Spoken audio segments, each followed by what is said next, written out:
doing? I didn't know you guys would be behind me. I would have worn better pants. Sorry about that. I'm very happy to be here. I recently started a new job. And I work with a lot of older white people. And it's very clear that they've never met another Indian person in their entire life. Which means that they've never been to Dublin, Ohio. For anyone who's not around here, there's enough Indian people in Dublin that instead of Dublin, it should be called New Delhi. But yeah, they haven't met another Indian person. It leads to awkward situations. The other week, a coworker came up to me and he was like, "Oh, your name's Tanya, but what's your name in India?" Right? As if we all have alter egos, like every Indian person is just Hannah Montana. Listen, I want the best of both worlds, but I don't think I'd look good in that wig, so I don't think I can pull that off. But yeah, I get this question so often that I was ready for it. I was like, okay, yeah, in America my name's Tanya, but in India it's tikka masala. But we're just all named after Indian foods over there. I said that to him and he was like, really? I was like, no. But I was like, what if that logic was true? Like, people are named after the cultural foods of their people. His name's Michael, but now it's meatloaf. I have traditional Indian parents. They, my whole life, wanted me to be an engineer or a doctor.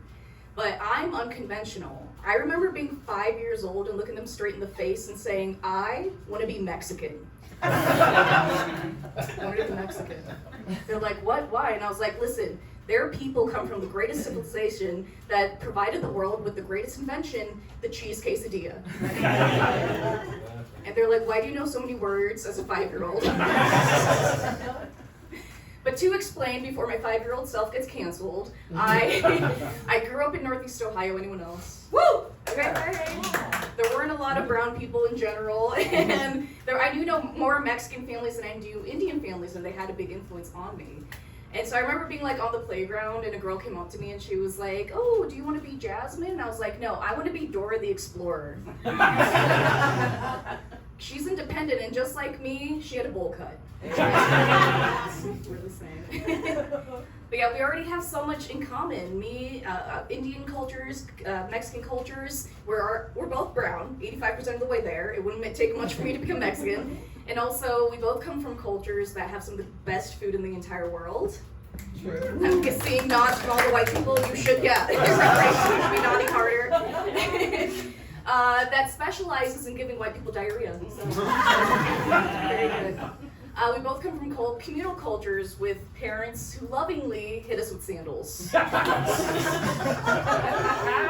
In their cultures, they're called chanclas. In ours, they're called juppals. And no one is calling Child Protective Services. It makes us stronger. I started working from home since the pandemic, and so me and my boyfriend both work from home at the same time. It leads to a lot of issues. First up, it's weird that we work like 10 feet away. We're like on a Teams call 10 feet away from the couch where we spend every weekend getting high and watching Lord of the Rings. But the other day, it led to a funny interaction because I had to go out to the store and I needed to tell him something. And so I walk into his office, I opened the door, and I was like, "Hey, James, I need to go to the store. I have a yeast infection." And that wasn't even the worst part. He turned to me, he looked like Macaulay Culkin, like shocked, because he was on a phone call with 20 of his coworkers. Okay? 20 of his coworkers. And I wasn't wearing any pants. I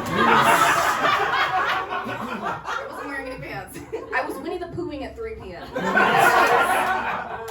It was embarrassing. I was shocking. And so I did what I thought would be best. I try and get as small as possible. I like duck down to the ground. I'm like trying to get out of there. I'm moving around. I'm breakdancing. I'm breakdancing around, trying to get out of there, moving my feet, trying to be as small as possible. I think they can't see anything. They can see it all. They can see every single part, and they can see all of this as well. It was too much. And so when I think I'm safely out of the way, I hear a woman on the call say, "Hey, you should wear cotton underwear. That'll help with the yeast infection." And so anyways, I'm just here to say this was an advertisement for Hanes cotton underwear.